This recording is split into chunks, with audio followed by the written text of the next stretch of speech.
ఆంధ్రప్రదేశ్లో ఎలక్షన్స్కి సంబంధించి మార్చిలో ఉండొచ్చు అన్న వార్త ఎక్కువగా వినిపిస్తున్న నేపథ్యంలో టాలీవుడ్ ఫిల్మ్ ఇండస్ట్రీ దానికి సంబంధించినట్లుగా అడుగులేసుకుంటుంది. ఆల్రెడీ ఏప్రిల్ 5న రిలీజ్ కావాల్సిన దేవరా సినిమాని పోస్ట్పోన్ చేసినట్టు టాక్. అండ్ ఇక ఇస్మార్ట్ కూడా ఇదే రూట్లో నడుస్తున్నాడన్నది వార్త. ఈసారి వేసవి కాలం పాన్ ఇండియా వైడ్ గా ఎలక్షన్స్ వేడి కనిపించనుంది. అసెంబ్లీ, పార్లమెంటు ఎన్నికలు సమీపిస్తుండటంతో పొలిటికల్ లీడర్స్ ప్రచారంలో నిమగ్నం కానున్నారు.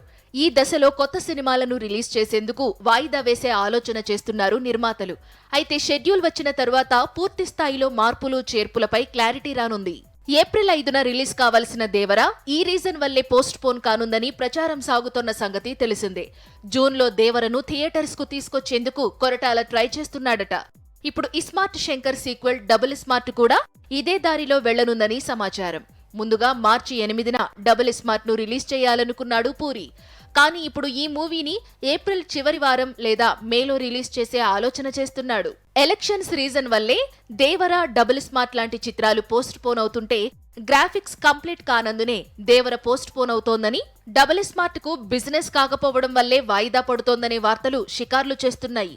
అయితే ఈ రూమర్స్ లో ఎలాంటి నిజం లేదంటున్నారు మేకర్స్.